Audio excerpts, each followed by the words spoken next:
Hey, what's up, guys? CV News here. I am back, and with this point of emphasis episode, we're going to talk about the host team for Euros 2016, and that is France. Given the fact that they are the hosts, I felt like it was appropriate to really dissect them in depth, and they got a lot of good players, a lot of stars, a lot of exciting players. So let's get on with it. So first, we're going to talk about the notable omissions.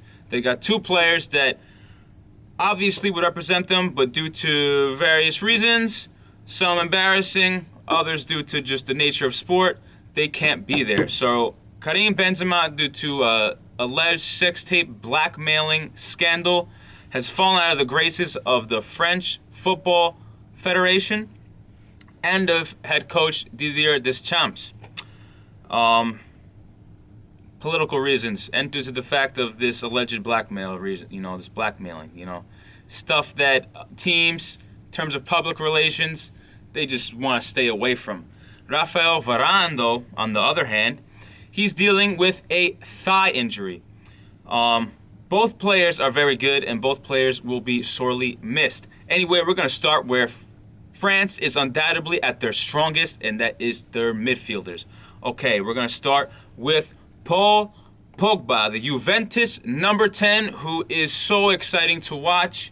He is, the closest person to him in terms of technical ability, technical flair, jump out of your seat. Oh my God, did you just see that ability? Is Neymar. Him and Neymar are the best at these flicks and tricks. However, if there is a criticism to Pogba, is that that's all he is. Just a show and not enough effectiveness.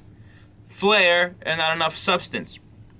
If you're a Juventus fan, you know that is partly true. He has contributed, immensely to Juve's fifth consecutive Serie A title.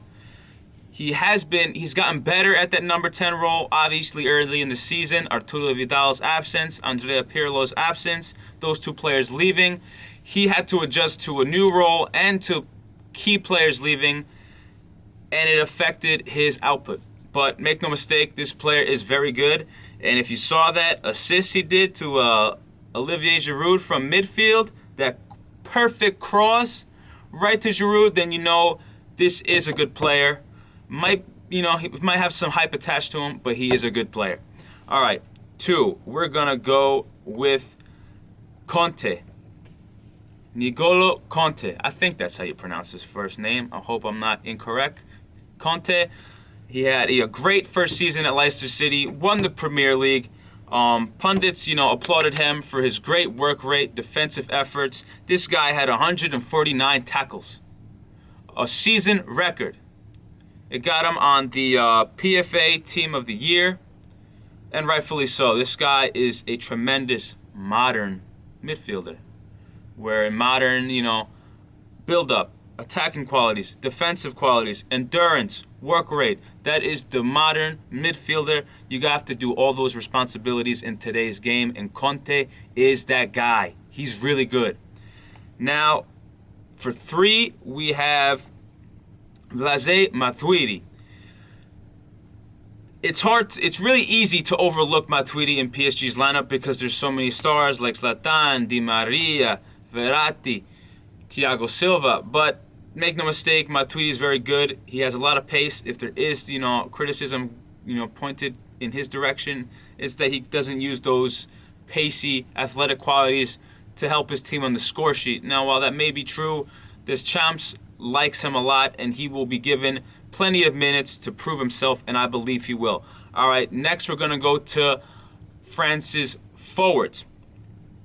So we're going to start with Antoine Griezmann, El Rojiblanco, Simeone's favorite striker and Atletico Madrid's undisputed best attacking threat, Antoine Griezmann. This guy is great. He had 33 goals and 7 assists across all competitions last season. That is very good.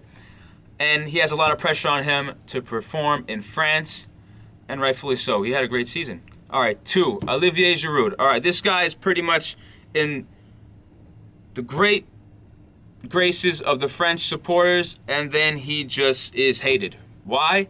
Because he will oftentimes miss a great chance, take a shot, completely misses, And obviously, when you do that as a striker and you do that during international competitions, your compatriot fans are not going to like you. That is just how sport works. That is how soccer works.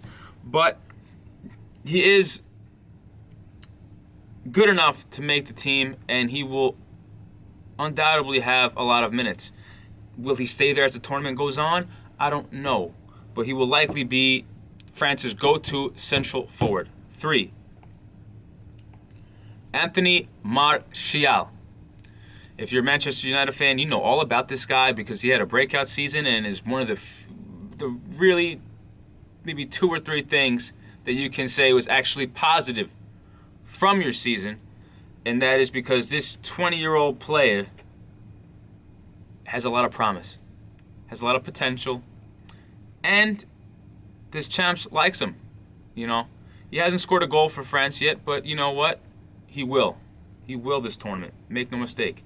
All right, now we're going to go to where France has the biggest question mark. Their back line, their defense. All right, we're going to start with the center backs. Obviously, Varane's injured, and their most viable second option, Jeremy Mathieu, is injured too. So they're going to have to go with Laurent Koscielny and Elaquim Mangala.